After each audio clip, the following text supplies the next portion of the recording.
Assalamualaikum warahmatullahi wabarakatuh.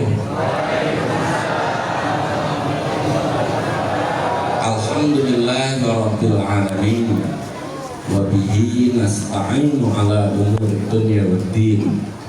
Wassalatu wassalamu ala sayyidina Muhammadin khatamin nabiyyin wa ala alihi wa sahbihi ajma'in, amma ba'du. Hadratul muhtaramin, para kiai, para sepuh, bini sepuh Desa Rancahilir, Kecamatan Pamanukan, Kabupaten Subang,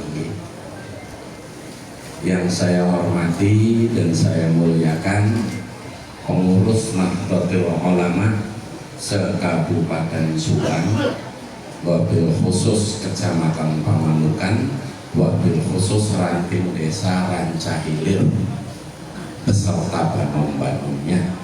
Di sini sudah ada ranting NU-nya belum? Di Rancahilir sudah ada aktif enggak? Sebab NU itu plangnya di mana-mana, yang aktif orangnya itu aja. Ya, mudah-mudahan di Rancahilir enggak kayak gitulah. Amin. Yang saya hormati dan saya muliakan pemerintahan baik sipil maupun militer se-Kabupaten Subang, wabil khusus Kecamatan Pamanukan, wabil khusus Desa Rancahilir. Yang saya hormati dan saya muliakan sahabat-sahabat saya, Jam'iyah Idr Jagat ya, Jam'iyah Idr Jagat, yang alhamdulillah kemarin saya ditodong sama Mas Novan, pokoknya harus datang tanggal 3. Kata saya, nih orang minta waktu kayak minta permen gitu. Untung sayanya kosong. Kalau sayanya nggak kosong, wah tertinggal gitu. Ujung-ujungnya ngajak mancing. Saya bilang mancing besok saya nggak bisa karena ada acara. Saya itu hobinya mancing, Pak. Nah ini ada juga sahabat saya yang dari Pamanukan, namanya Kang Kuki Darman. Saya itu juga sama, tukang mancing juga. Yang saya hormati dan saya muliakan Jam'iyah Masjid apa ini namanya? Masjid apa? Majelis apa? Majelis Idr Jagat. Bapak-bapak dan ibu-ibu, para hadirin sekalian, kadang-kadang saya bingung, saya ini mau ngomong apa gitu ya. Karena di sini Majelis Idr Jagat tadi sudah dibacakan Fathul Mu'in, ya kan? Dan juga kitab-kitab lain. Tapi minimalnya alhamdulillah pada malam hari ini kita semua bisa berkumpul, bermuajahah, bersilaturahmi dalam satu majelis yang sangat mulia, majelis yang sangat agung, majelis yang penuh barakah, yaitu majelis Maulidur Rasul. Kata orang yang senang bahasa Arab nyebutnya majelis Maulidur Rasul. Kata orang Rancahilir muludan ya. Ada lagi apa istilahnya tuh, marhabanan gitu. Ada lagi tibanya, itu sebenarnya sama isinya itu aja.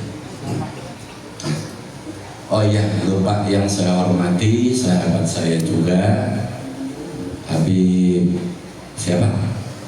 Habib Taufik bin Yahya ya. Ini sahabat saya. Waktu saya nikahin anak, saya ngundang Habib, semua Habib saya undang semua kawan-kawan saya. Cuman yang datang cuman Habib Taufik doang.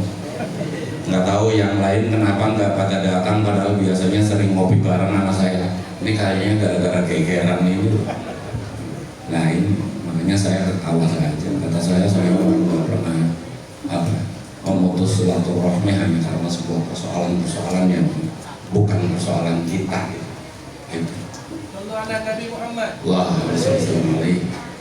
Bapak-bapak dan ibu-ibu sedaya. Orang sering bertanya, muludan itu apa sih? Ya, muludan itu apa sih? Panjenengan nih ngadain muludan rame-rame begini, ini tujuannya apa? Sehingga banyak orang kemudian mengatakan muludan itu bid'ah katanya. Iya kan? Ada kan orang ngomong kayak gitu. Yuk mari kita bahas, bener nggak sih muludan itu bid'ah?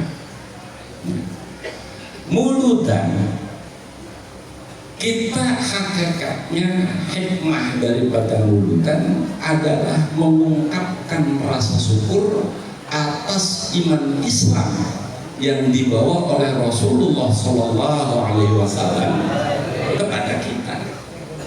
Syukuran, orang bersyukur, ya, bersyukur. Nah, sampean semua ketika pilihan di sini namanya kubu ya, kubu apa lurah? Lurah. Pilihan lurah. Sampean dikasih duit nggak? Dikasih duit nggak? Udah jujur aja nggak? Dikasih ya? Ada Pak Lurahnya?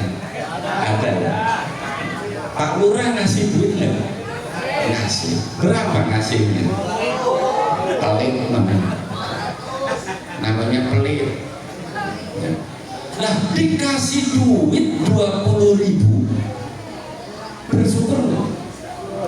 Bersyukur. Saking bersyukurnya sampai Pak Lurahnya gambarnya dicoblos. Bener nggak?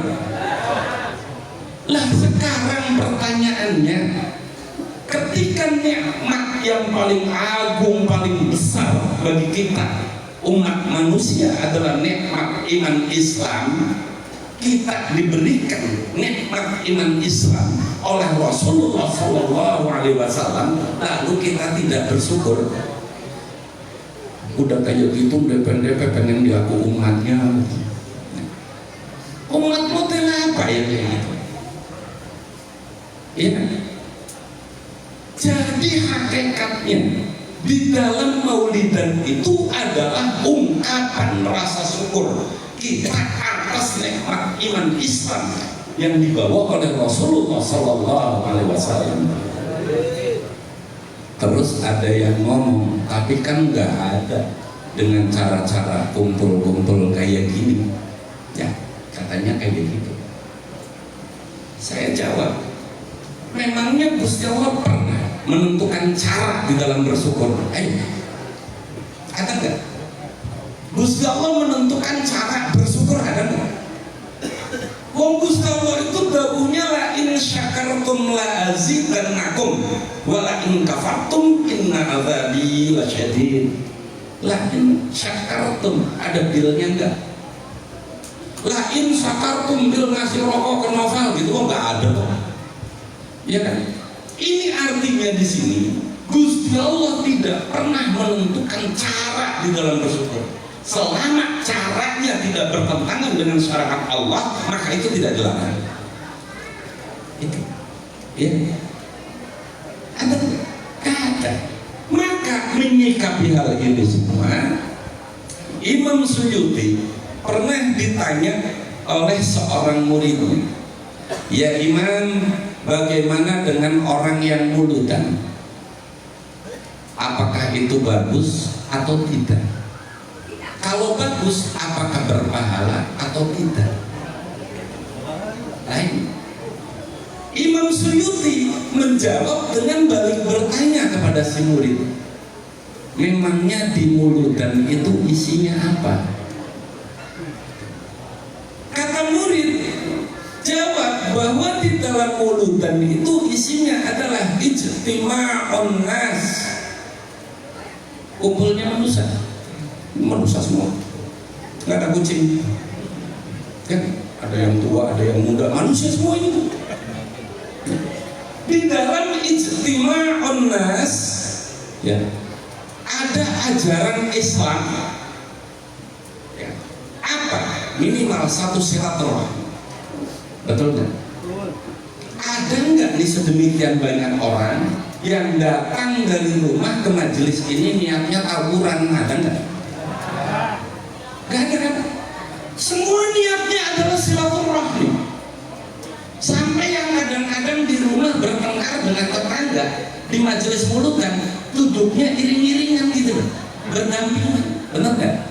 Ya entah terpaksa entah apa, yang jelas berdampingan. Nah inilah menunjukkan betapa yang namanya ijtima'un nas itu adalah ajaran Rasulullah untuk bersilaturahmi, di mana silaturahmi adalah merupakan kekuatan Islam terbesar. So, nggak percaya, sampean yang punya hutang sebelum ditagih datang ke rumahnya, ya. Padahal tadinya nggak bayar-bayar, sampai yang diutanginya ngamuk-ngamuk. Tapi sampai datang ke rumahnya, datang, aduh punten, saya belum bisa bayar, enaknya kita ngopi bareng aja dulu. Itu mau lagi juga nggak jadi, Pak. Benar ya? Mau lagi insya Allah nggak jadi. Nah, tidak jadinya ditagih, rezeki bukan. Maka disinilah menunjukkan bahwa silaturahmi juga bisa mendatangkan rezeki. Gitu. Yang kedua, di dalam ijtima'un nas itu ada ajaran persatuan dan kesatuan. Betul nggak? Ya, dari Tambak Dahan datang, dari Mulyasar dari Pamandukan datang, dari desanya Pak Lebek juga datang, dari Legon datang. Ini satu umat Islam di sini. Maka jelas bahwa di dalam maulidan salah satunya adalah ijtima'un nas, yang mana di dalamnya berkumpul itu terkandung ajaran Islam. Bagus nggak? Bagus nggak? Bagus, Pak. Satu. Yang kedua, terus apalagi? Kata si murid, "Ma yafassara minal Qur'an." Dibacakan Al-Quran. Iya kan? Dibacakan Al-Quran. Itu ayat yang paling populer ya ketika mulutan itu, laqad kana lakum fi Rasulillahi uswatun hasanah. Itu kayaknya paling populer itu. Itu boleh dengan setengahnya ayat-ayat wajib di dalam mulutan gitu. Diingatkan, mencontoh Rasul, membaca Al-Quran. Inna ahsanal kalam Allah. Ya, orang baca Quran bagus nggak? Bagus nggak? Bagus. Dua dulu yang bagus, betul nggak?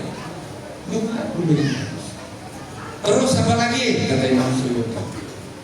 Kata muridnya menjawab, dibacakan sholawat wahai imam. Nanti ada hadroh, pasti dibaca sholawat, betul kan? Bahkan nanti mahalul kian, marhaban ya marhaban, marhaban ya nurul aini. Ya, artinya apa? Kita secara mental spiritual berusaha menghadirkan Rasulullah pada jiwa kita agar kita bisa mengikuti ajaran-ajaran dan laku-lakunya. Bagus enggak? Innallaha wa malaikatahu yusholluna 'alan nabi ya ayyuhalladzina amanu shollu 'alaihi wa sallimu taslima. Orang bersolawat bagus enggak? Bagus enggak?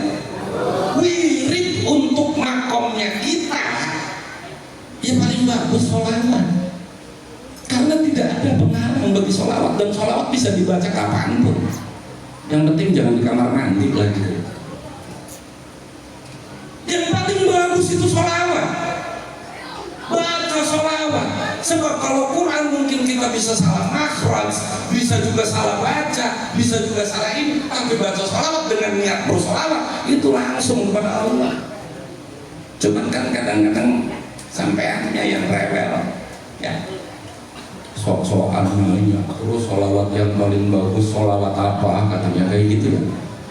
Datang ke kiai minta sholawat lagi, datang lagi minta sholawat lagi, sampai yang namanya catatan sholawat tebelnya segini ya. dibaca mah enggak, cuma jadi kolektor doang.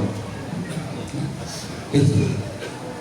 Lalu sholawat apa yang bagus? Semua sholawat bagus, bukan makom kita untuk menilai sholawat mana yang terbaik, bukan makom kita. Lalu sholawat apa yang terbaik? Ada sholawat adrikiyah, ada sholawat apa? Nariyah, ada sholawat kamiliyah, ada sholawat Jibril, ada sholawat ini. Banyak banget. Yang mana yang paling bagus? Yang paling bagus adalah yang dibaca. Benar gak? Lah sebenarnya bagus-bagusnya sholawat kalau nggak dibaca itu ujung-ujungnya paling jadi hiasan dinding doang. Ya. Maka sholawat mana? Sholawat yang sampean baca, sholawat yang sampean hafal itu yang dibaca. Udah yang paling bagus itu. Ya. Wong sampean suruh sholawat baca sholawat nariyah misalkan 4444, kayaknya giliran bangun pada dadak-dadakan jerengkayangan gitu, apa kesemutannya. Ya udah, sholawat dibaca dalam setiap laku lampah kita baca sholawat. Ya. Itu baca sholawat. Bahkan Rasulullah tahu apabila dalam satu majelis lalu tidak dibacakan sholawat, itu sama halnya dengan kaum yang melarikan diri dari golongannya. Dan kaum yang lari dari golongannya itu adalah kaum-kaum yang lari ketika ada mayat padahal mayatnya belum dimandiin. Itu kata Rasulullah. Kita tantri kalau ada itu di mukadimahnya. Maka mari kita perbanyak baca sholawat. Apalagi di majelis seperti ini perbanyak baca sholawat kita.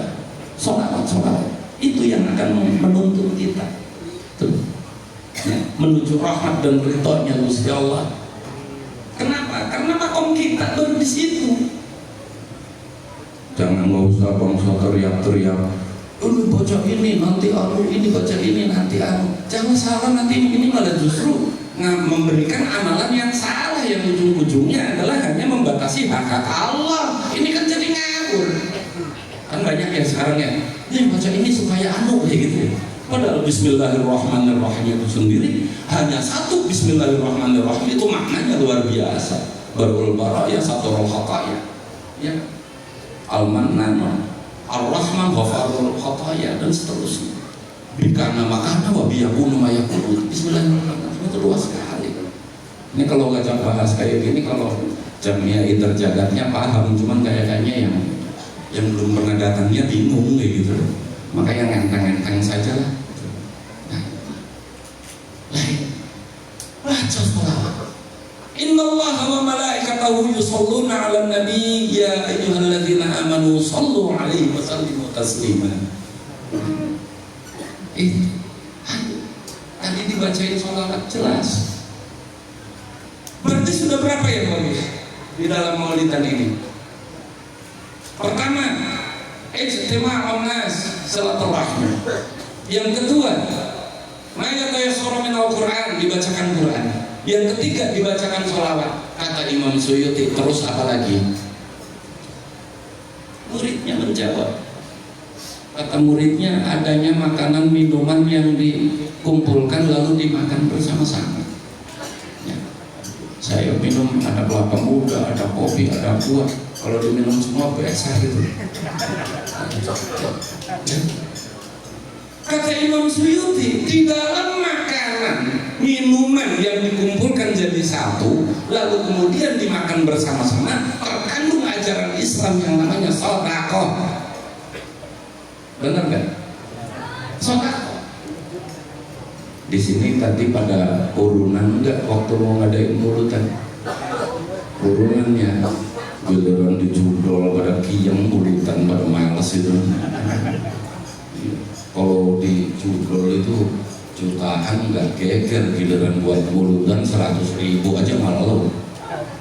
Nah inilah umat zaman sekarang. Adanya makanan minuman yang dikumpulkan jadi satu lalu dimakan bersama-sama, di dalamnya terkandung ajaran Islam yang namanya sedekah. Kata Rasulullah, sedekah tadfa'ul bala. Sedekah bisa mencegah mara bahaya. Itu. Maka kemudian Imam Suyuti menjawab pertanyaan muridnya yang menanyakan bagaimana dengan orang yang maulidan. Imam Suyuti menjawab, al bid'atil hasanati allati yusabu 'alaiha sahibuha. Itu. Al bid'atil hasanati allati yusabu 'alaiha sahibuha. Untuk sesuatu yang baru dan baik, ini akan berpahala bagi para pelakunya. Masih berani ngomong mulutan bid'ah? Ayo. Adapun namanya kemas apa? Namanya mulutan, dikemasnya jadi mulutan, itu hanya persoalan bahasa, Pak. Itu. Contoh, rujak, ngerti rujak?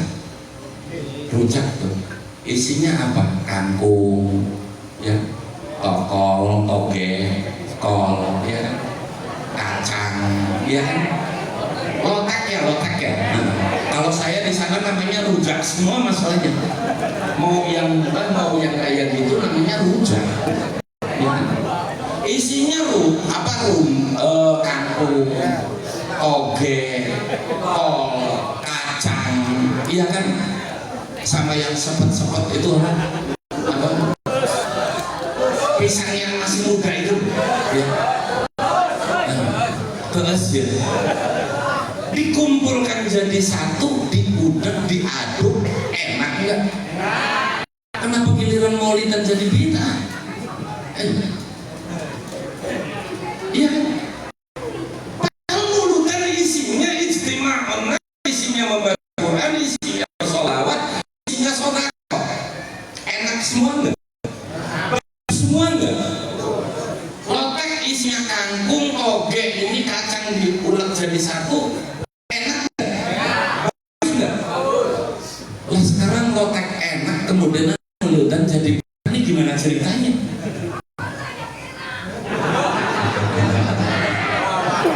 Ya, betul ya.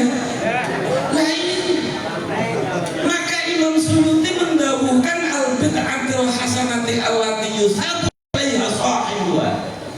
Untuk sesuatu yang baru dan baik, ini akan berpahala bagi para pelakunya. Lagi, maka terjawab sudah bahwasannya yang namanya maulidan itu bagus. Yang kedua isinya, jenengan perhatikan di mahallul qiyam, marhaban ya marhaban, marhaban ya nurul ain, dan seterusnya. Berusaha menghadirkan Rasulullah secara mental dan spiritual, ya, untuk hadir pada dalam diri kita agar kita bisa benar-benar mencintai beliau. Bagaimana mungkin kita mencintai sesuatu yang kita ceritanya saja tidak tahu? Ya, yang ekstrim contohnya begini, tapi bukan berarti saya menyamakan ya. Ini apa konotasi atau lawan katanya. Ada yang tahu kuntilanak? Tahu nggak?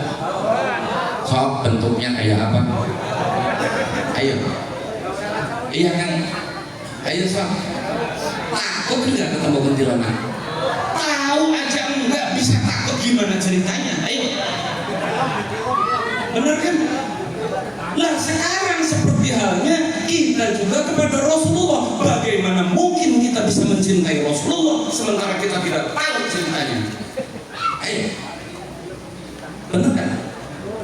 Lah ini, maka ketika adanya mauludan, itu adalah karena kita bukti cinta kita kepada Rasulullah, sehingga kita berusaha untuk mencari tahu siapa gerangan Rasulullah. Maka dibacalah dira'iyah, dibacalah marhaban, untuk agar kita mengetahui sikap mental dan perilaku Rasulullah Sallallahu Alaihi Wasallam. Kayak itu, benar kan? Nah sekarang yang membid'ahkan mauludan ini kira-kira yang dibaca apa? Atau tahu Rasulullahnya dari mana? Saya mau tanya. Dibilangnya berjanji bid'ah itu karena bikinan Syiah dan segala macam. Loh memang kenapa kalau Syiah? Syiah asal jangan Rafidhah. Syiah juga banyak yang benar, ajaran-ajaran yang benar kita pelajari, itu kita paham. Tidak semua Syiah itu salah, itu ini yang harus difahami. Syiah itu banyak loh, yang namanya Ahlus Sunnah wal Jamaah aja yang ngaku-ngaku banyak ya, ngaku-ngaku Ahlus Sunnah wal Jamaah tapi perilakunya nggak Ahlus Sunnah wal Jamaah, sama banyak Pak. Itu ya. Contoh yang paling gampang, udah senengan semua ngaku Islam ya kan, ngakunya tapi Islam gitu kan, Islam nggak Islam, jawab salam aja pada malas, apalagi yang lima kan kayak gitu. Nah, jadi mari kita pelajari, kita pahami Islam dengan berbagai macam cara agar kita terbuka otak dan pikirannya untuk kita bersama-sama belajar mencintai Islam, belajar mencintai Rasulullah, belajar berkorban untuk Islam, belajar melaksanakan ajaran Islam dengan baik dan benar. Maka di sini perlu ada bimbingan dari guru-guru. Itu perlu Pak ya, bimbingan dari guru-guru di dalam mempelajari agama ini harus. Maka saya sangat sepakat ada majelis yang terjaga. Kenapa sebabnya? Sebab kata Rasulullah, al-isnad ad-din fayanzuruna amman ta'khuduna dinakum.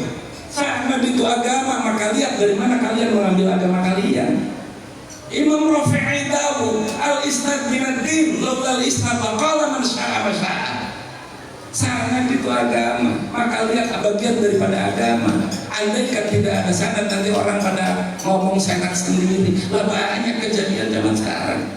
Akibat apa? Akibat belajar agamanya di Google, Pak. Betul ya? Kama kola syekhuna Google kayak gitu kan. Wakola syekhuna YouTube. Padahal yang namanya Google, jangankan ajaran agamanya Pak, mapnya aja nyasarin. Bener ya?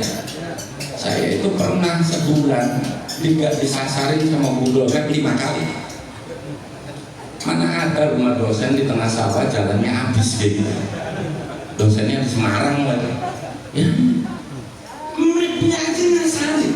Maka disinilah perlunya panjenengan semua ketika belajar agama harus ada gurunya. Itu malam yakun lahu syekhun fasyekhuhu syaitan. Orang yang nggak punya guru tuh gurunya setan. Nah, ya. Maka panjenengan semua carilah guru-guru sebagai gandulan yang akan mempertanggungjawabkan apa yang kita lakukan. Itu sangat. Nah, kira-kira Google bisa mempertanggungjawabkan tidak? Tidak. Itu. Lalu kemudian hikmah daripada maulid itu antara lainnya adalah kita selalu diingatkan setiap tahun tentang hikmah maulid, tentang ajaran Rasulullah Sallallahu Alaihi Wasallam. Apa? Akhlak. Benar? Ini kalau saya ngomong Rasulullah tahu innama bu'istu liutammima makarimal akhlak, apal kayak gitu kan? Apal? Ya. Innama bu'istu liutammima makarimal akhlak. Bukan lima karimal ilmi, bukan lima karimal hukmi, bukan lima karimal jabatan, tapi akhlak. Kenapa? Kenapa? Sebab begini Pak, akhlak inilah yang membedakan antara manusia dengan iblis. Akhlak ini yang membedakan antara manusia dengan syaitan. Itu ya. Lain. Kenapa bukan lima kalimat ilmi? Karena Rasulullah ya tahu bahwa di akhir zaman nanti banyak orang kehilangan akhlak justru karena ilmunya. Ini banyak, termasuk zaman sekarang. Ya. Nah, ini. Nah ini. Makanya dulu almarhum bapak saya kalau acara anak-anak itu nggak boleh ini gitu kan.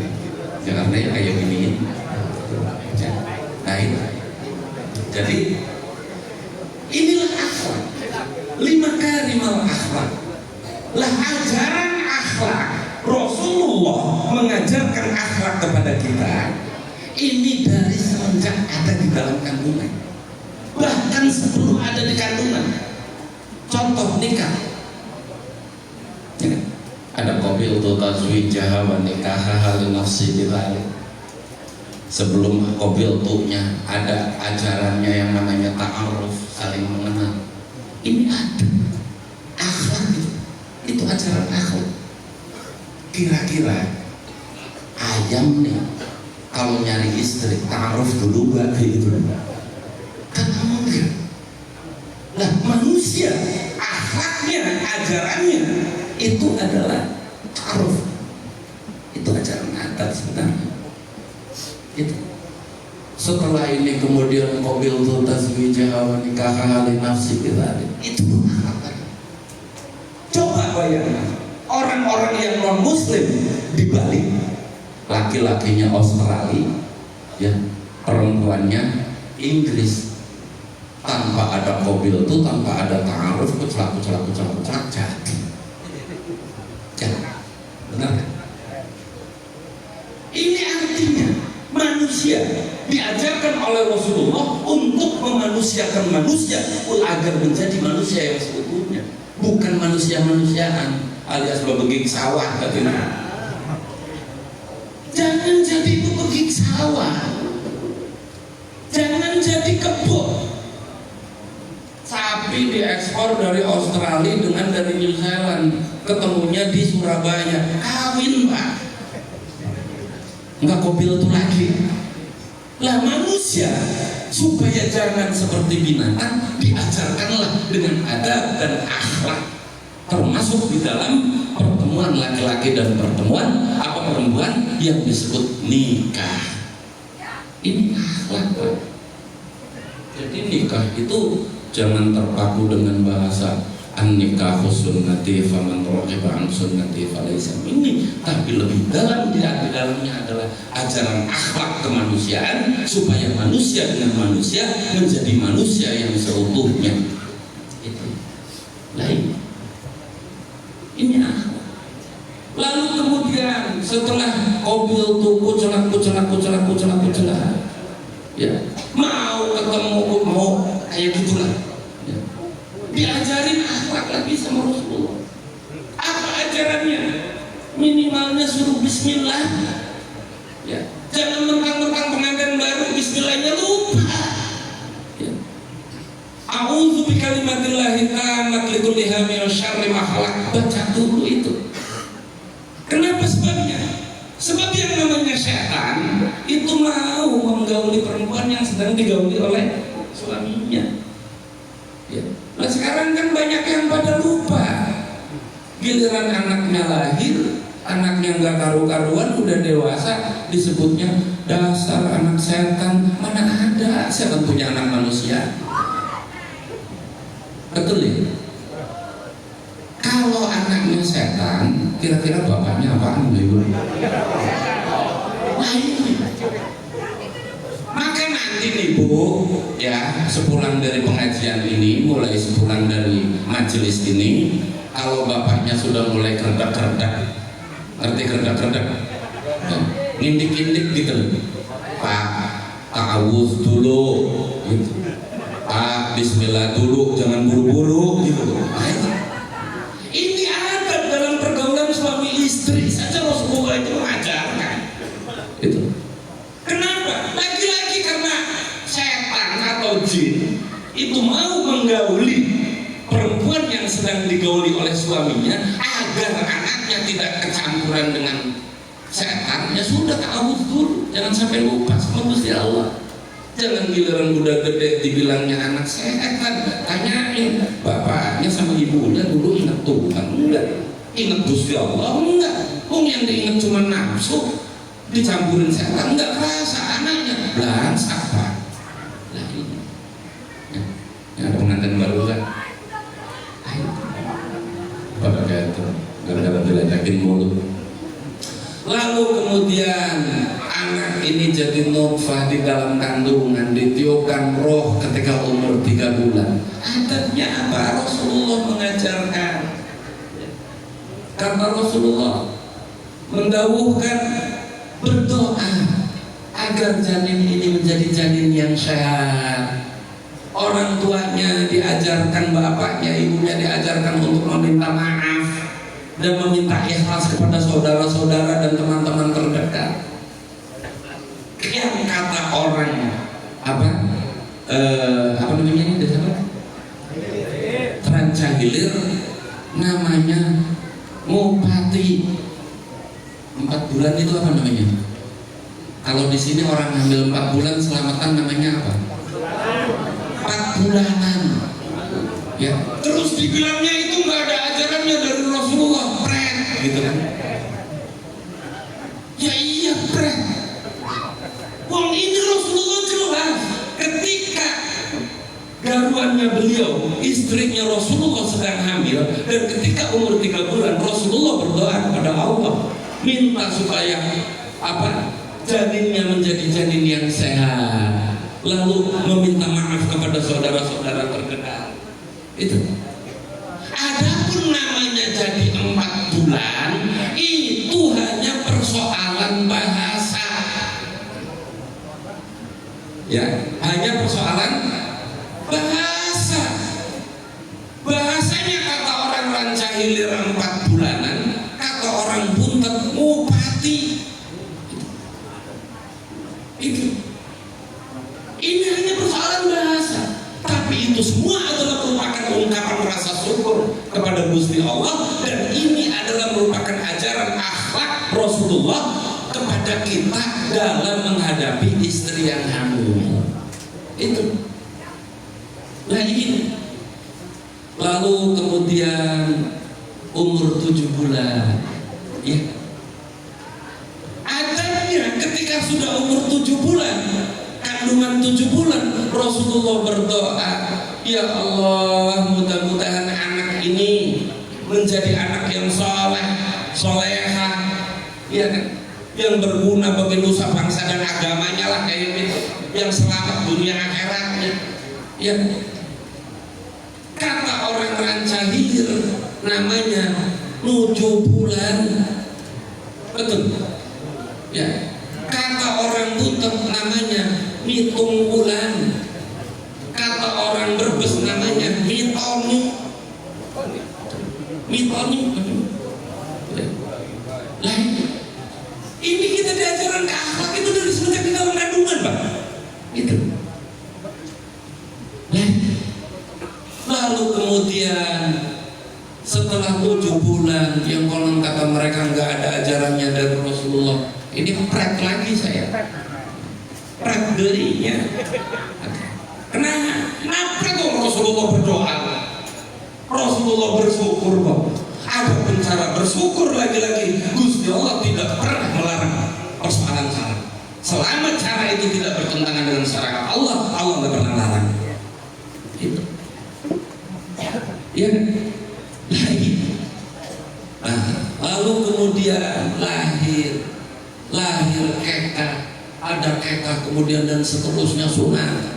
Nah, bukti bahwa kita diajarkan akhlak oleh Rasulullah itu dari semenjak kita belum jadi apa-apa. Itu. Loh, kenapa kok ketika 7 bulan berdoanya semoga anak ini, padahal kan belum lahir?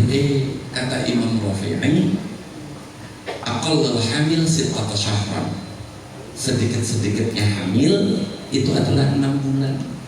Maka ketika hamil sudah 6 bulan itu sudah jadi manusia, maka perlakukan anak yang ada di dalam kandungan yang sudah umur 6 bulan, perlakukan dia sebagai manusia. Itu kan?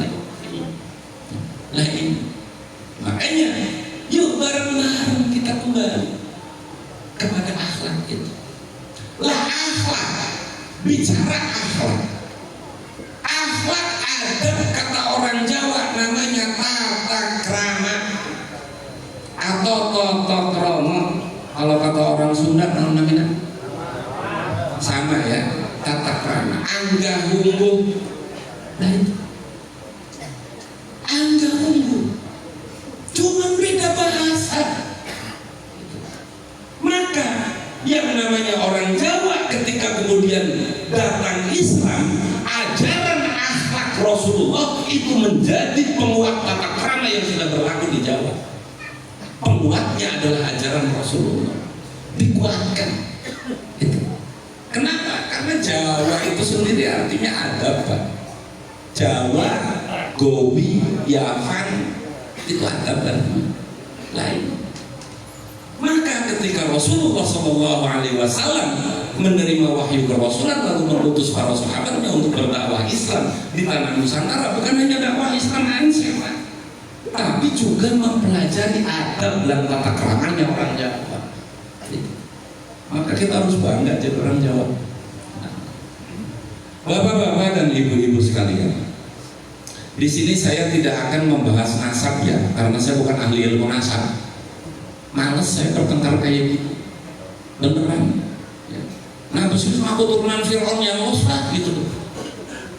Kenapa? Saya bukan ahli ilmu nasab. Karena tadi sepertinya ada yang berharap saya membahas nasab. Enggak. Saya bukan ahlinya.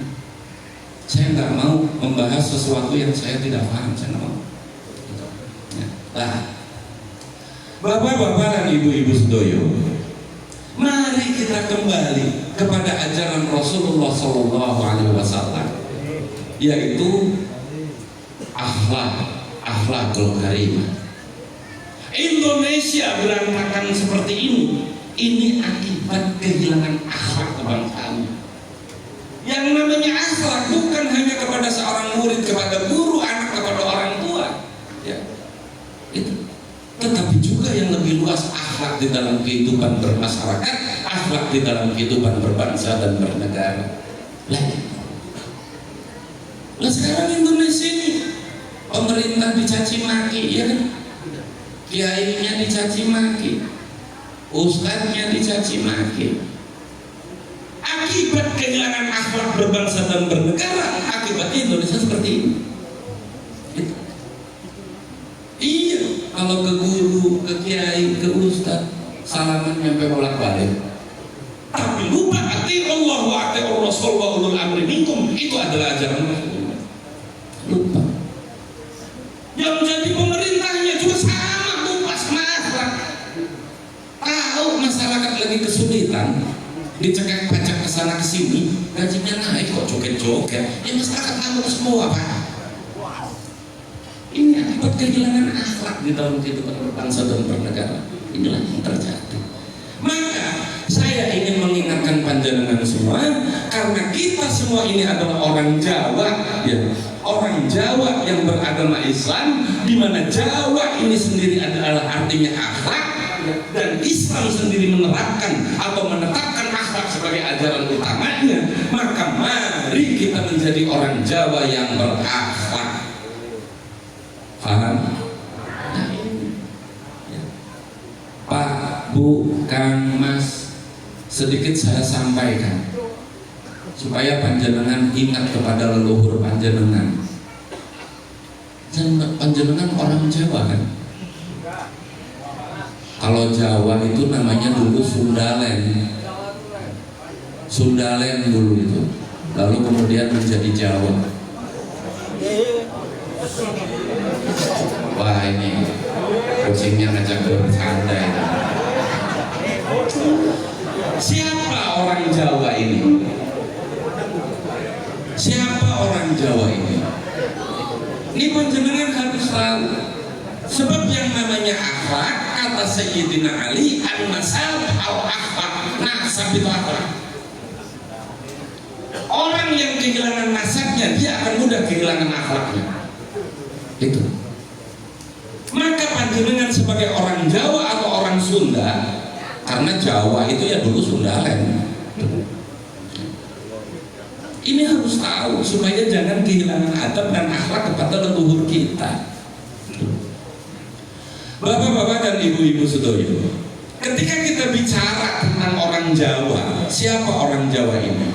Ini keterkaitan dengan 430 tahun setelah Nabiullah Adam alaihissalam diutus ke bumi. Ya.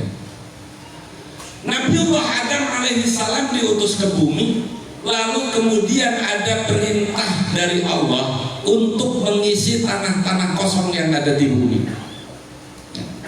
Insya Allah ini di zamannya Nabiullah Syekh alaihi salam.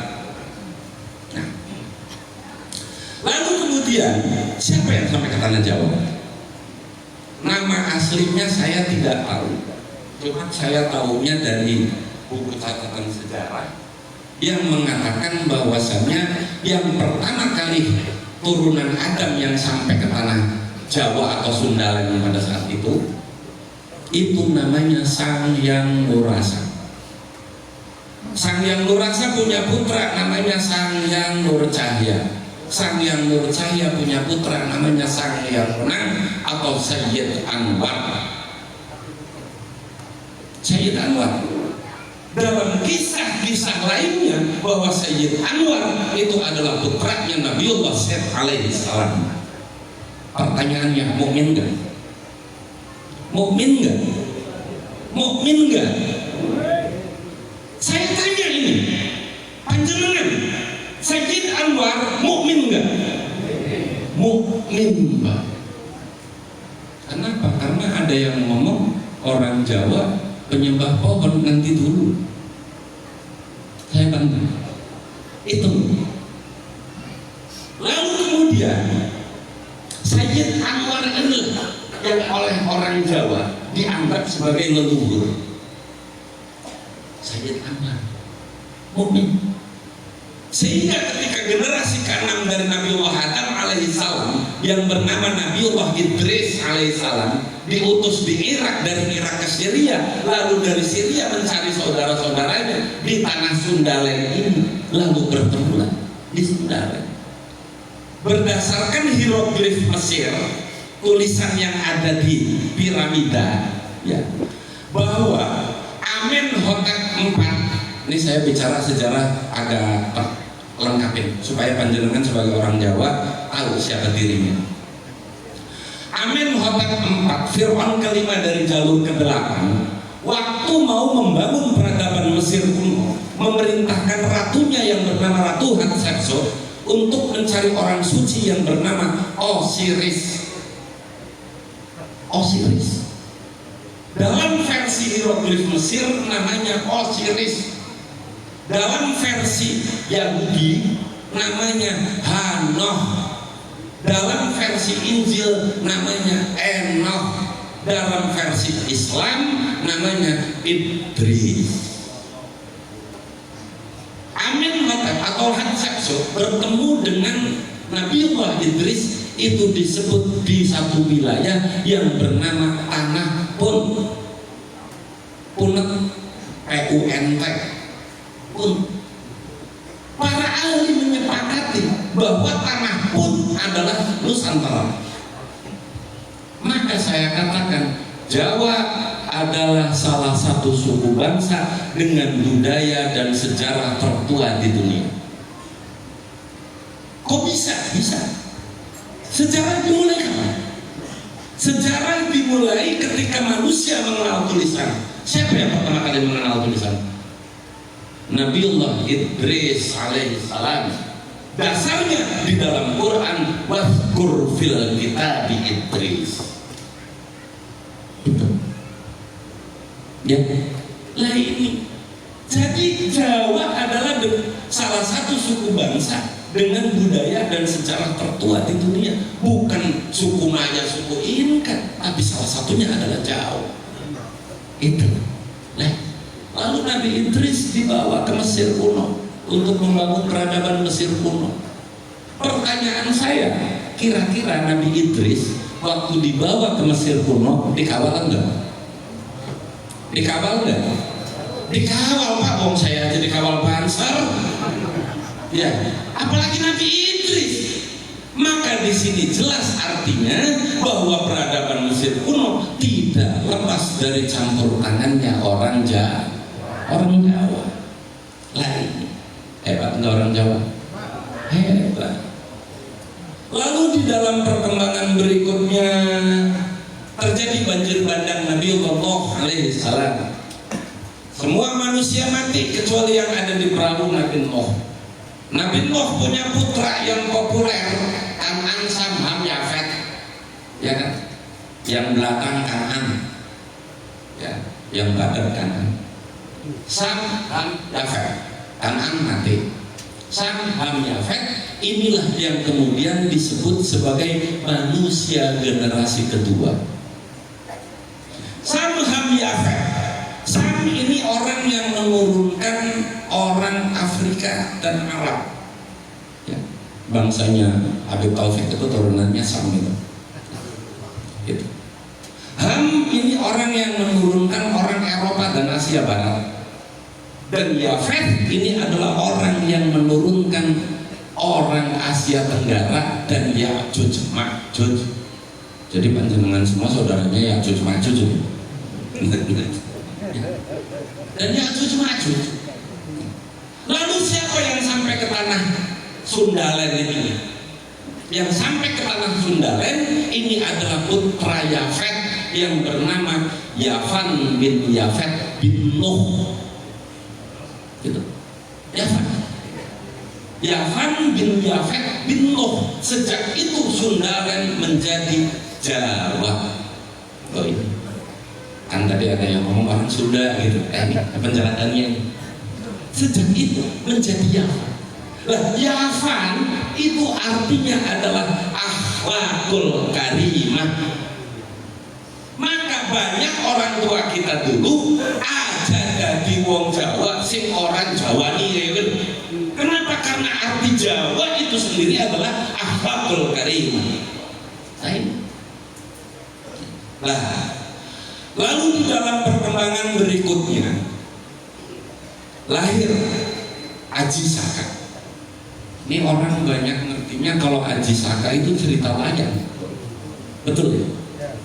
Bukan Pak, itu sejarah asli. Aji Saka tadi Yafan itu adalah manusia Jawa generasi kedua. Manusia Jawa generasi ketiga adalah Aji Saka. Itu di dalam serat Paramayoga yang ditulis oleh Raden Ngabei Ronggo Arsito, yang didasarkan pada kitab Miladun Nurain, atau orang Jawa nyebutnya Miladun Niren ya. Dan kitabnya orang Hindu yang namanya kitab Jitak Solo. Di sana disebutkan Aji Saka Ngajawi. Aji Saka lah yang kemudian menjadi orang Jawa. Lah Aji Saka ini siapa? Aji Saka itu putranya Prabu Sarkil. Prabu Sarkil adanya di Najran, Turki. Bukan Najran Arab tapi Najran Turki. Najran Turki. Lah Prabu Sarkil bin Kedma bin Ismail bin Ibrahim. Maka jangan salah kalau di Subang banyak orang namanya Kadma kayak gitu. Bukan karena lu tukang tahu kayak itu. Bin Kadma bin Ismail bin Ibrahim. Maka orang Jawa yang terahnya ke Aji Saka adalah min Bani Ismail, ketemu nasab dengan Kanjeng Nabi di Nabi Ismail, karena Kanjeng Nabi bin Abdullah bin Abdul Muthalib bin Adnan bin Ismail bin Ibrahim. Ya, itulah orang Jawa.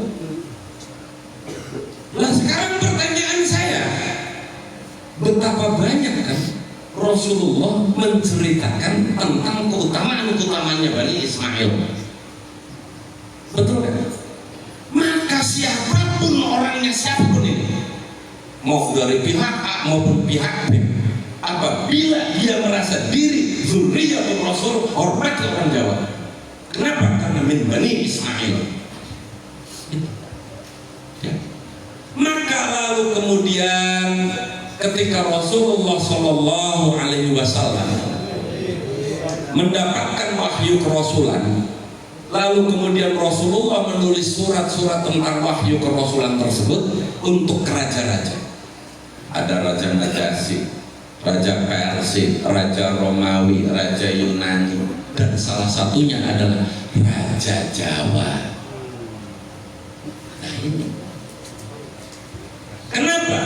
Karena Rasulullah SAW menyampaikan wahyu-wahyu kerasulan kepada raja-raja tidak sembarangan, Pak.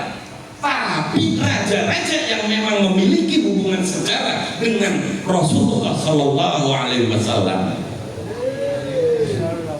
Raja Najasyi, Raja Persia, loh kok Raja Romawi? Ada Iskandar Dzulkarnain, ada Yunani. Yunani itu hubungan antara Yunani dengan Palestina itu semenjak zaman Nabiullah Ibrahim alaihissalam. Maka saya adalah orang yang meyakini bahwa Socrates, Plato, Aristoteles, Herodotus itu mukmin. Kenapa? Karena beliau-beliau inilah yang mengajarkan ajaran tentang adanya hidup setelah mati. Yang mana ajaran adanya hidup setelah mati hanya ada di agama Samawi. Ya kan? Maka saya orang yang meyakini Socrates, Herodotus, Plato, Aristoteles, ya, mukmin. Loh kenapa kok Raja Jawa? Tadi Pak, tadi apa min Bani Ismail itu. Siapa yang menerima surat wahyu kerasulan di tanah kerajaan Jawa ini? Yang menyampaikan adalah 10 orang sahabat Rasulullah, yang salah satunya adalah Usamah bin Zaid. Siapa yang menerimanya? Yang menerimanya adalah Prabu Kertawarman. Siapa Prabu Kertawarman? Prabu Kertawarman adalah raja ke-8 dari Tarumanegara. Di mana? Bekasi. Lah ini Subang ini Tarumanegara Pak. Maka orang Subang harus bangga karena salah satu leluhurnya adalah sahabat Rasulullah Sallallahu Alaihi Wasallam. Lalu Kertawarman berangkat ke Mekah menemui Rasulullah dan menyatakan keislamannya. Bahkan dalam satu riwayat bahwa Kertawarman ikut di dalam perang Badar. Karena setelah perang Badar itulah lalu Prabu Kertawarman dijuluki oleh sahabat Nabi yang lain dengan sebutan Sri Batuga Malik Al-Hindi. Nggak percaya, baca kitab Lisanul Mizan karyanya Ibnu Hajar Al-Asqalani.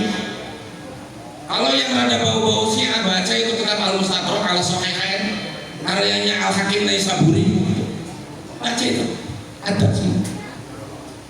Nah ini ya. Loh, ketika saya mengatakan bahwa ada salah satu sahabat Rasulullah itu adalah orang Jawa, yang notabene-nya adalah orang Jawa Barat, diprotes. Bahasanya mana ada sahabat Rasulullah orang Jawa? Loh emang sahabat Rasulullah itu orang Arab? Suhaib Ar-Rumi itu orang Romawi Pak. Abdurrahman Al-Assi ya, itu orang Yunani Pak. Salman Al-Farisi itu orang Persia Pak. Itu. Bilal bin Rabah itu orang Abyssinia. Kenapa giliran orang Jawa ditolak?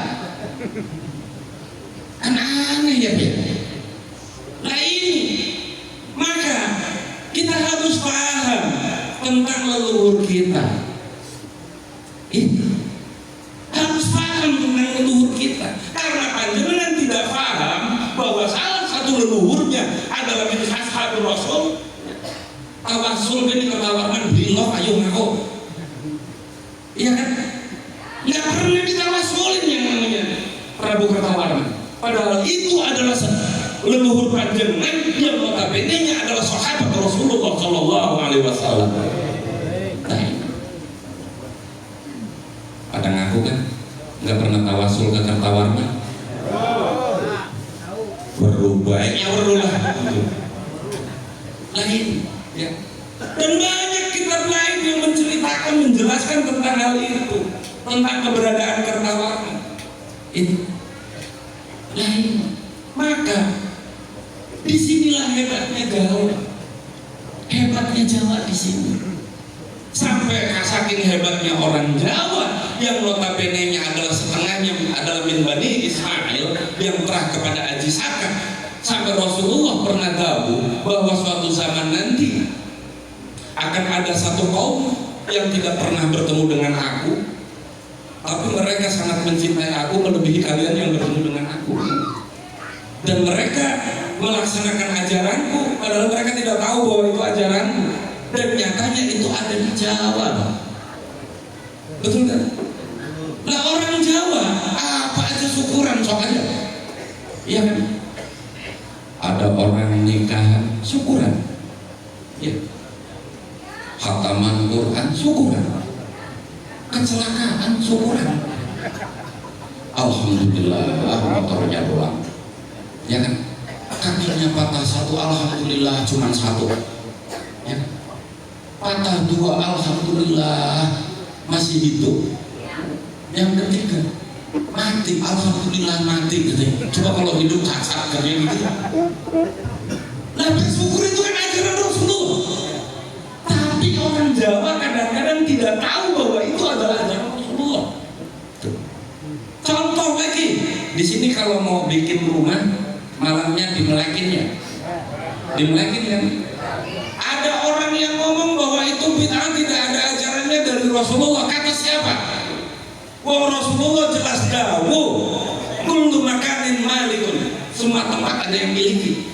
Adabnya orang Jawa, jangankan kepada yang kelihatan, sama yang kelihatan nggak kelihatan aja permisi. Itu. Jadi kalau ngomong nggak ada ajarannya ngawur. Itu. Ya. Ini ngajinya letterlock, atau kalau nggak itu yang ngajinya nggak selesai kayak gitu loh. Nah inilah hebatnya orang Jawa. Maka hati-hatilah kita kepada orang sebagai orang Jawa, jangan sampai melupakan leluhur kita. Kenapa? Karena an-nasab al-akhlak, nasab itu akhlak. Itu menjaga nasab itu yang menjaga akhlak, Pak. Itu. Akan percuma orang memiliki nasab mulia ketika akhlaknya nggak karu-karuan. Itu. Akan percuma, sia-sia. Ana min nasabin syarif, tapi akhlaknya nggak karu-karuan, yang plek namanya. Itu. Ya. Ini. Maka mari kita pahami siapa diri kita supaya kita tidak kehilangan adab dan akhlaknya. Kenapa? Karena inti daripada keberagaman, agama apapun pasti mengajarkan kemanusiaan. Betul nggak? Pasti mengajarkan kemanusiaan. Dan inti daripada kemanusiaan adalah akhlakul karimah. Itu. Nah, ini. Maka mari saya mengajak panjenengan semua di dalam majelis ini untuk mari sama-sama kembali kepada ajaran Rasulullah, yaitu akhlakul karimah. Sudahlah, yang kayak di mimbar-mimbar ngajaknya perang itu dikasih panggung, Pak, bikin ribet, jujur aja. Itu. Ya, yang di panggung-panggung nyebut-nyebut menyamakannya dengan ngapunten, ada yang iblis, ada yang ini, udahlah nggak usah lah itu lah. Wong Allah itu jelas dawuh, wala tanabazu bil alqab. Iya kan? Jangan saling memanggil dengan undangan-undangan yang tidak baik. Itu. Lah sekarang di Indonesia ini kayak gitu, Pak. Disebutnya kiai, disebutnya ulama. Di mimbar ngajaknya ngasa golok. Aduh, sekali. Ini kalau ngasa goloknya Idul Adha nggak apa-apa, saya juga senang. Hitung-hitung nyatek bareng. Ya. Ada ngajaknya apa? Siap perang, perang sama siapa? Siap jihad sama siapa? Yang di sana Allahu Akbar, yang di sini Allahu Akbar. Mana ada orang perang Allahu Akbar lawan Allahu Akbar? Lah ini. Maka panjenengan semua, karena kita ini semua adalah mengikuti ajaran Rasulullah, yaitu mengedepankan akhlakul karimah, sementara ajaran Islam, kita belajar Islam harus dengan bersanad kepada orang-orang yang ilmu dan ilmu sanadnya sampai kepada Rasulullah SAW. Maka yuk bareng-bareng kita hati-hati dalam mencari guru. Ya. Hati-hati di dalam mencari guru, sebab zaman sekarang ini aneh. Ya. Disebutnya kiai, kalau di mimbar isinya nyaci maki doang. Disebutnya ulama, pegang mic kebun binatangnya digendong, ya banyak ya. Monyet dibawa-bawa ke mimbar, ini gimana ceritanya lah? Ya, nah itu. Maka kita harus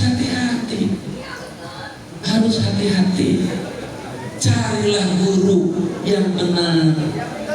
Kita ini pengikut Rasulullah, dan Rasulullah dawuh al ulama warasatul anbiya. Artinya kita diperintahkan mengikuti ulama. Lah panjenengan kadang-kadang keder. Siapa lalu al ulama ini? Iya kan?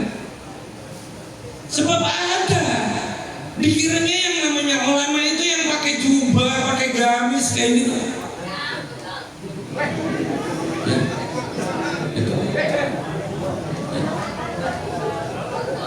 Itu mohon maaf ya kalau bisa di ininya. Ini lagi masalahnya yang krusial zaman sekarang, menyematkan sebutan ulama ke sembarang orang. Dikiranya yang namanya ulama itu yang pakai gamis, yang pakai jubah. Pak, kalau sekedar jubah, Batman pakai jubah, Pak. Itu. Nabi Muhammad. Wah, itu. Kalau sekedar jubah, Batman pakai jubah, Pak. Kalau sekedar pakai sorban, Superman itu, Pak. Kalau nggak pakai sorban nggak bisa terbang. Kalau sekedar pakai putih-putih, Piccolo, Pak. Musuhnya Dragon Ball itu pakai putih-putih. Kalau sekedar mudeng-mudeng, Sari ini itu nggak pernah lepas. Betul itu. Nah, maka jangan serampangan di dalam menyematkan sebutan ulama. Tolong hati-hati, tolak itu penyematan sebutan ulama ke sembarang orang. Gitu.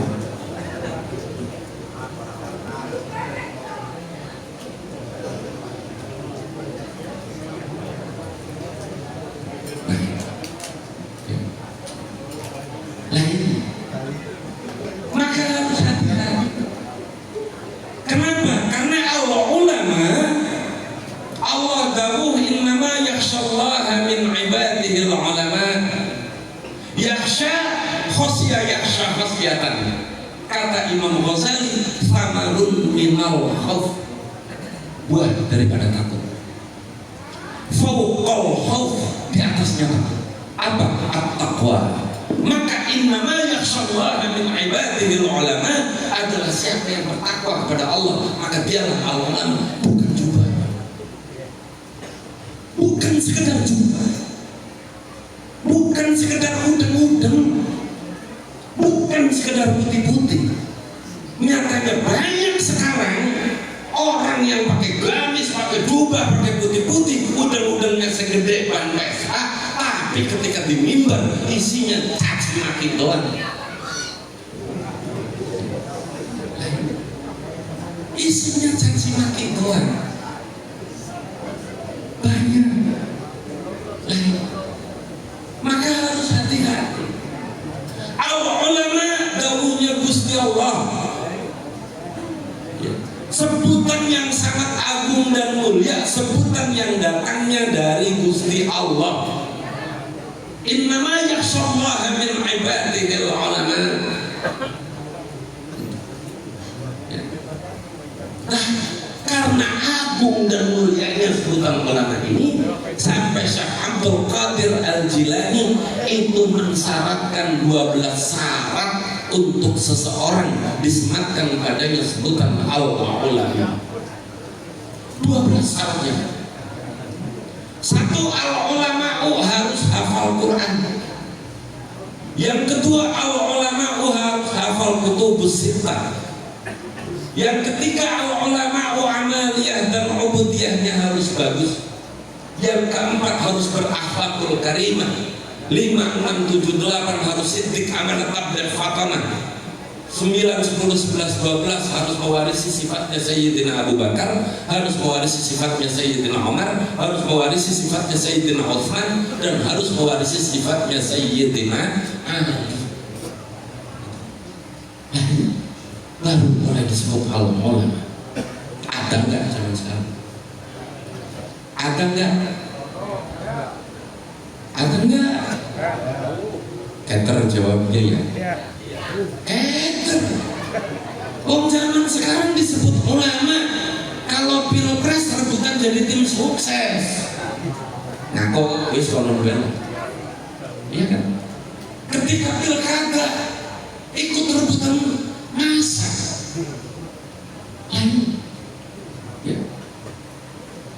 Bansos dari Pemda apa pemerintah wilayah enggak turun, ngamuk-ngamuk.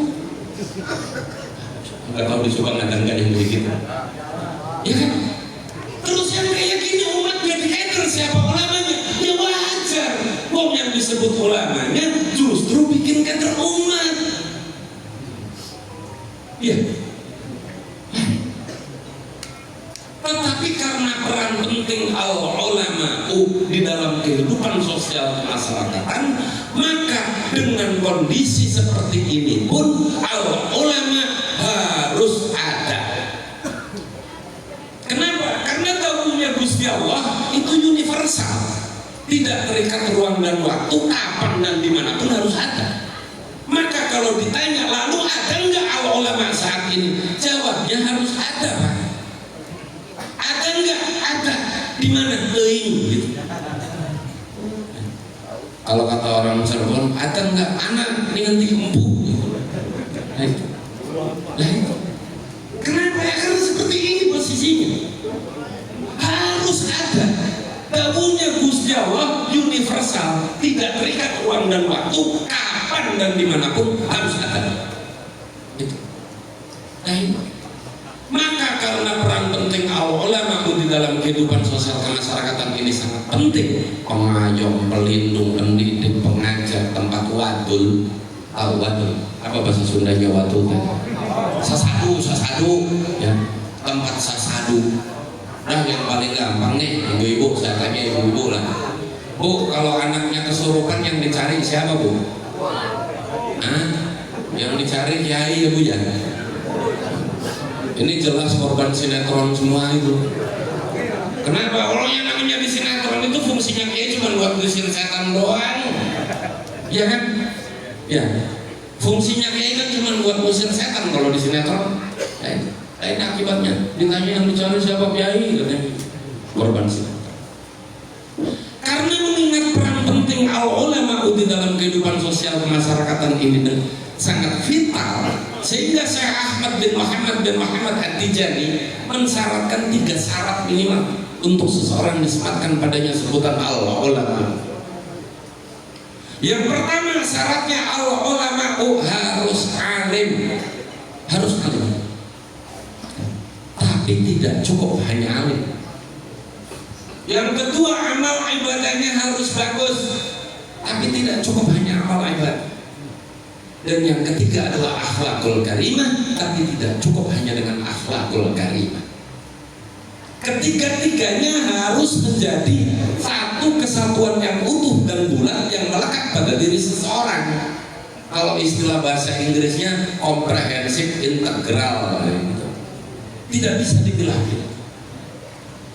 Al-ulama tidak cukup hanya alim.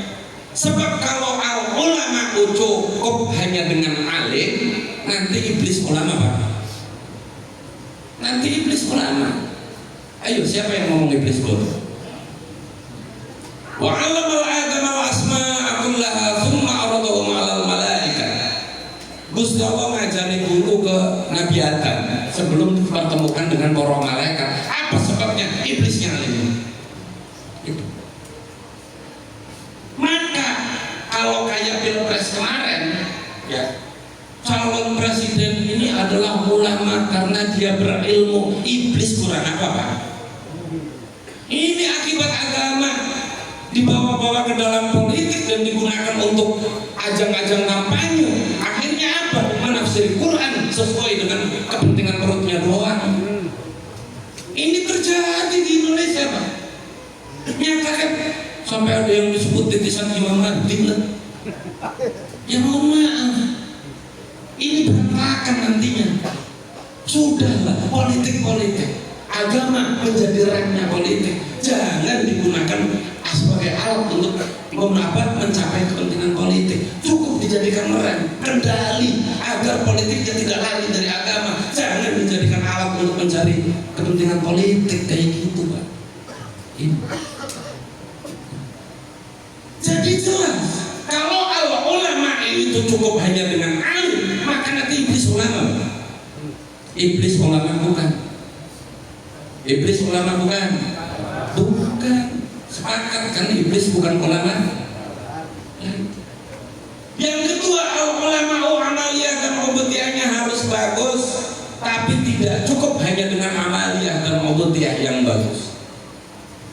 Iblis lagi-lagi rukuk 40.000 tahun, tawaf 40.000 tahun, sujud 40.000 tahun, kurang apa sob?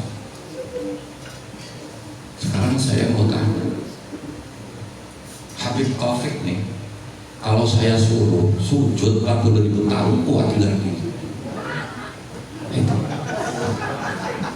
Di diskon 4 tahun, tetap nggak bakalan kuat. Sudah 4 hari juga tetap nggak bakal kuat. Dan 4 jam kuat, 4 jam ini. Tapi kayaknya kalau sujud aja 4 jam, giliran bangun itu masih jalannya mundur itu tuh. Puyeng lah, iya kan?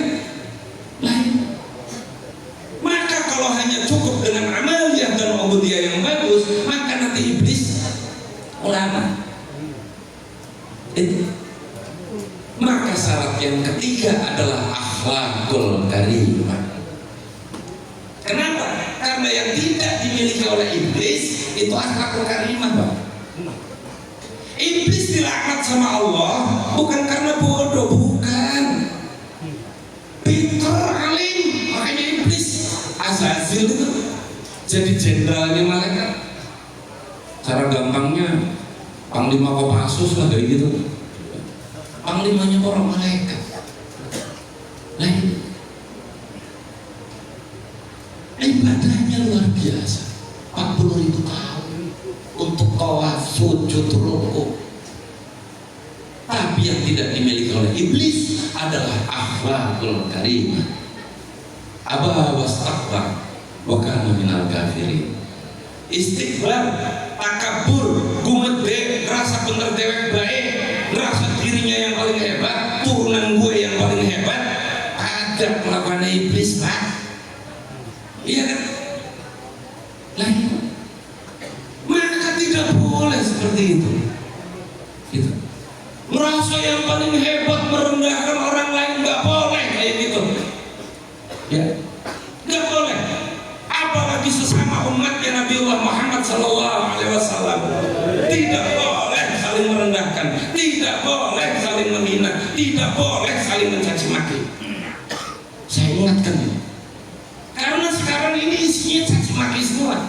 Yang ngapunten, yang rasanya bela Ba'alawi mencaci maki anak-anak PWI, yang rasanya PWI mencaci maki Ba'alawi, benar kan?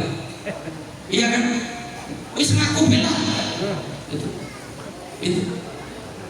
Padahal ingat saudara-saudaraku semuanya, ingat saudara-saudara muslim semuanya, salatatun minal jahiliyatin, kata Rasulullah, 3 cirinya jahiliyah.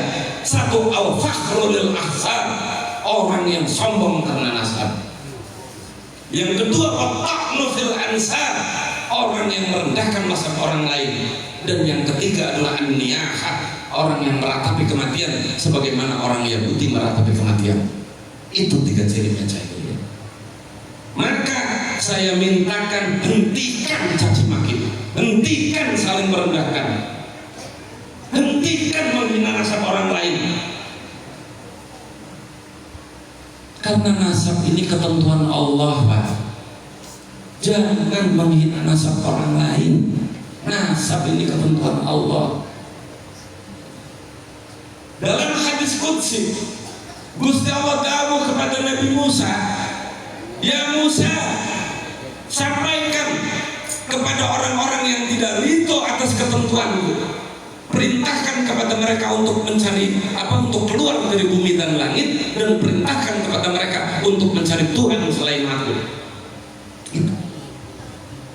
Nah, nasab ini ketentuan Gusti Allah, Pak.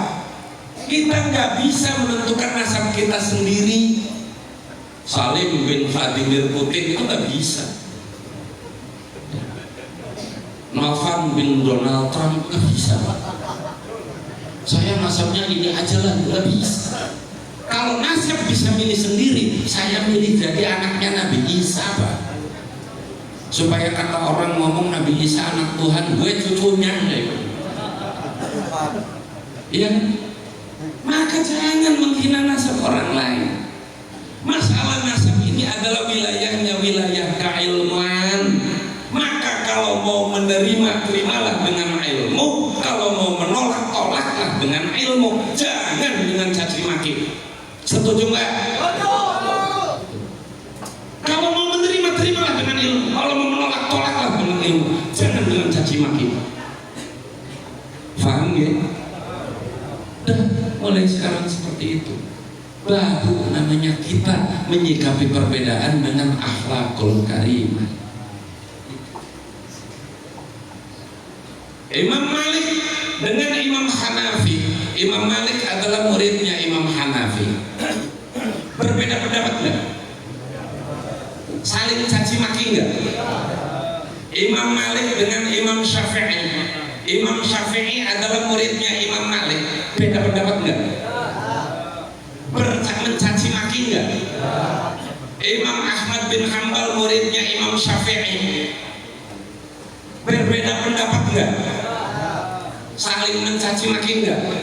Terus kita yang ngomong katanya pengikut imam madhab ini mencaci maki karena perbedaan pendapat, jadi sampai sebenarnya ikut siapa? Ayo sob.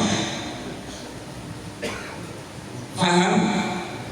Sudahlah, yang namanya nasab ini adalah ketentuan Gusti Allah. Jangan mencaci nasabnya, karena nasab ini ketentuan Gusti Allah dan wilayahnya adalah wilayah keilmuan. Kalau mau menerima, terimalah dengan ilmu. Kalau mau menolak, tolaklah dengan ilmu. Itu. Paham? Paham nggak? Nah, terus bagaimana sikap kita sebagai orang-orang yang tidak ahli di dalam ilmu nasab? Kan begitu pertanyaannya. Ya, kita yang bukan ahlinya ilmu nasab, tugasnya adalah menunggu keputusan para ahlinya. Tidak usah saling mencaci maki.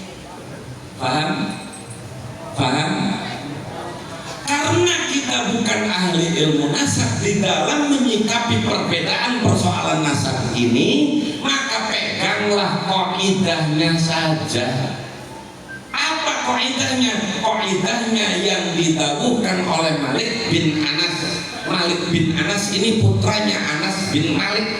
Ya, Anas Malik bin Anas itu tabi'in. Anas bin Malik ini sahabat Rasul. Malik bin Anas dawuh, manidda'a intisabahu ila Nabi sallallahu alaihi wasallam fa alaihi al-bayyinatu.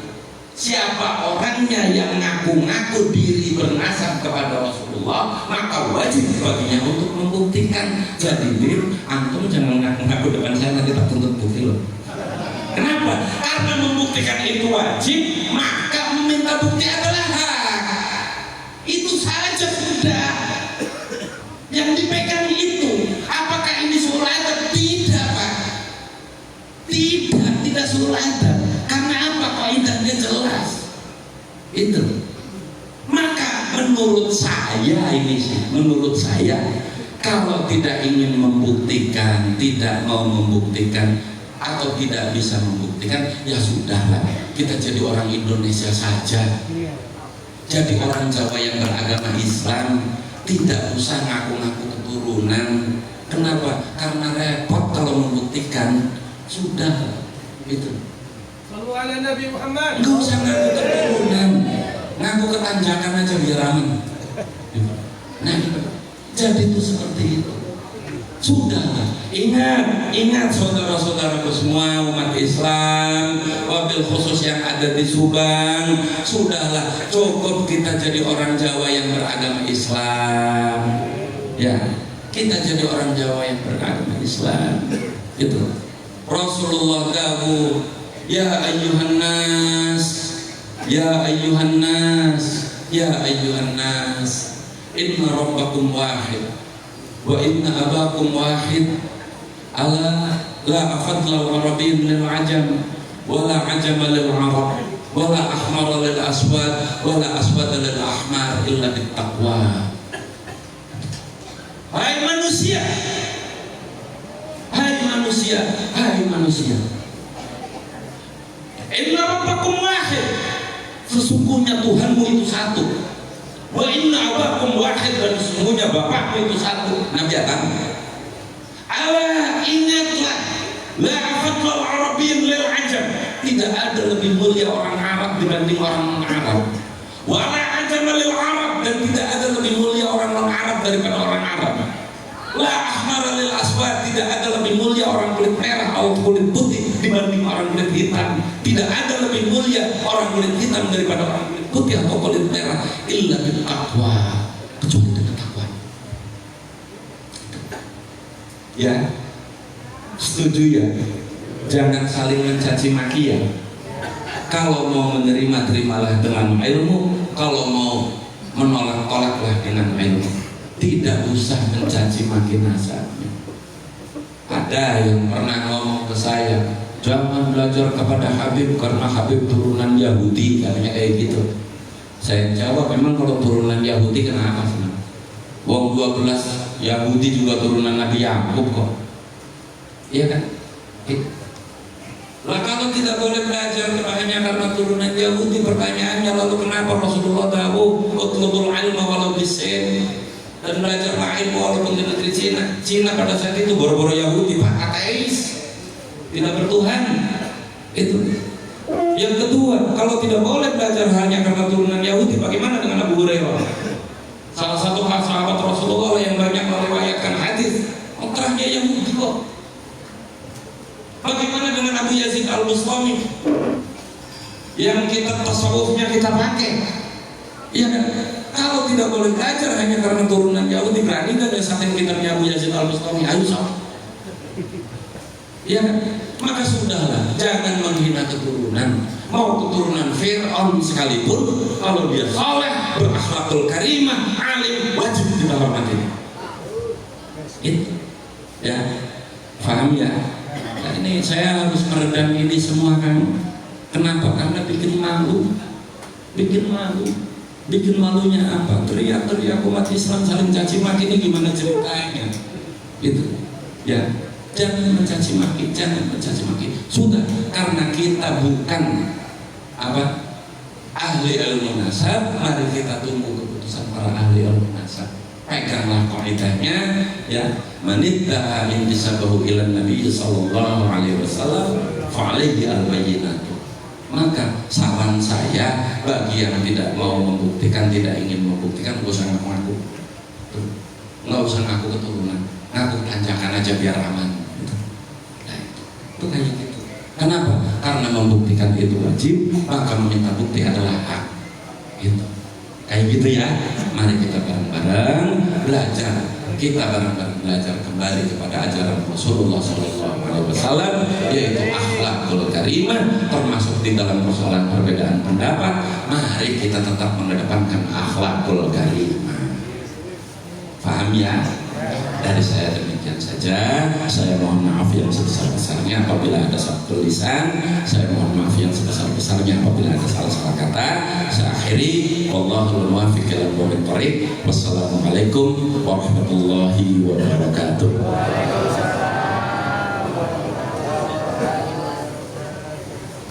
Alhamdulillah.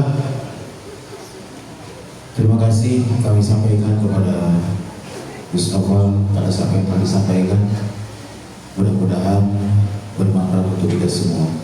Hadirin wal hadirat rahimakumullah, selanjutnya kangge acara terakhirnya tutup insyaallah baris dipimpin langsung ke sana Abah Haji Toha waktu sektor materi semuanya.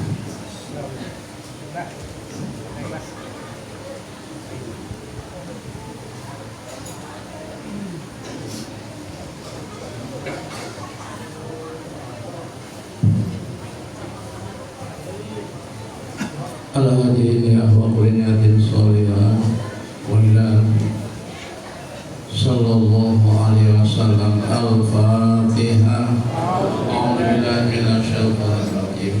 Bismillahirrahmanirrahim. Alhamdulillahirabbil alamin. Ar-Rahmanir Rahim. Maliki yaumiddin. Iyyaka na'budu wa iyyaka nasta'in. Ihdinas siratal mustaqim. Suratul ladzina an'amta 'alaihim ghairil maghdubi 'alaihim waladdallin. Allahumma shalli wa sallim ala sayyidina Maulana Muhammad wa sallim radhiyallahu ta'ala sayyidina ashabi Rasulillah. Amin. Bismillahirrahmanirrahim. Alhamdulillahirabbil alamin hamdan na'imin hamdan syakirin hamdan liwafi ni'am wa yuwafi majidah.